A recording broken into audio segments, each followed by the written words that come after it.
Hello. Tuesday, 19th of February. I just want to share my thoughts and feelings on the whole Shameena Begum bullshit. Sorry for the language. I do apologise. Well, I don't care.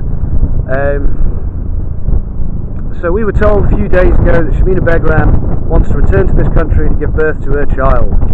Okay. Well, we all know none of us want that. There isn't.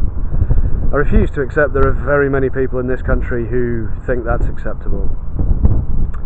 However, I believe she's already here. I think she was brought back into this country in secret and gave birth. I think we were told she wanted to come back to gauge public opinion. And if public opinion was favourable, they were going to do this great big story. Oh, look how welcoming we are. Look how amazing the British people are. Obviously, these morons have no clue what the British people think. Or if they do, they just choose to ignore it. Why not? So yeah, I think she's here. I think the baby was born here. I mean, this is why the media, I believe, are starting to claim this child should be considered British. Well, if it was born in Syria, then it's Syrian, right? Am I wrong, or I don't know. But it would certainly tie into what we know of our government and our press if they did sneak them back in here. I just find it incredibly hard to accept that a woman who is imminently due to give birth to a child contemplate jumping on a plane for a long haul flight.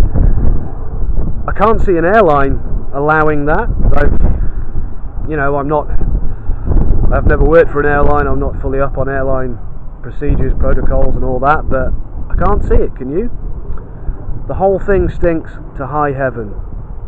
And as I'm sure you've all been made aware of over the last couple of years, criticise everything, question everything, be critical. Do not believe what the media tells you. Do not believe what you see in the papers, and for Christ's sake, don't believe what the government say. Jesus, what kind of idiot does that these days? On the subject of our government, they've got to go. They've got to go.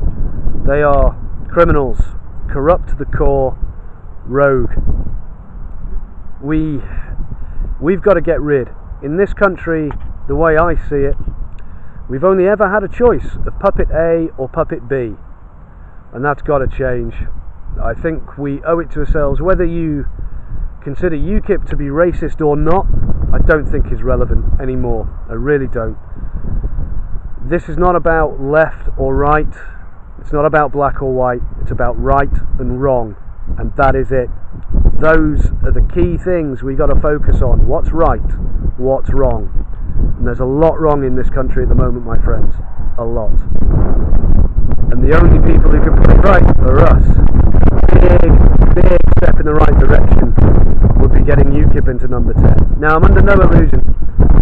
I don't think on the next election that even if everybody in the country voted UKIP, we would get them in. But it would be a step in the right direction if we all vote UKIP. It really will. God love Tommy Robinson. That man's got so much respect from me. That man's got massive balls. Massive balls. Him and Gerard Batten, they are the voice of reason in this country. It's funny, isn't it? Anybody who states they want to put Britain first and British people first, all of a sudden they're racist. What's that about? When did that happen? It's just ridiculous. Anybody who has a differing view from the government narrative as a racist, a bigot, xenophobe, homophobe, you name it. Anti-Semite, that's the new one. We're anti-Semitic. I mean, look at what's going on in Corbyn's camp at the moment. The fuck is that about? I'll tell you what that's about. It's about splitting votes. Make no mistake, this is just a game. Well, it's a game for them. For us, it's our lives, our freedoms. That's what's at stake here. If we let these corrupt, fascist, paedophile government continue the way they are doing, things would look very bleak for this country. We need to take a stand, we need to come together, we need to unite. We need to drop the left-right argument, and we need to go with arguing about what is right, what's correct. Anyway, let me know your thoughts and feelings on Shameena Begum in the comments. I may put another video up, I don't know, we'll see how we go. Until then, all the best, stay positive, keep calm, think. I love you all. Peace.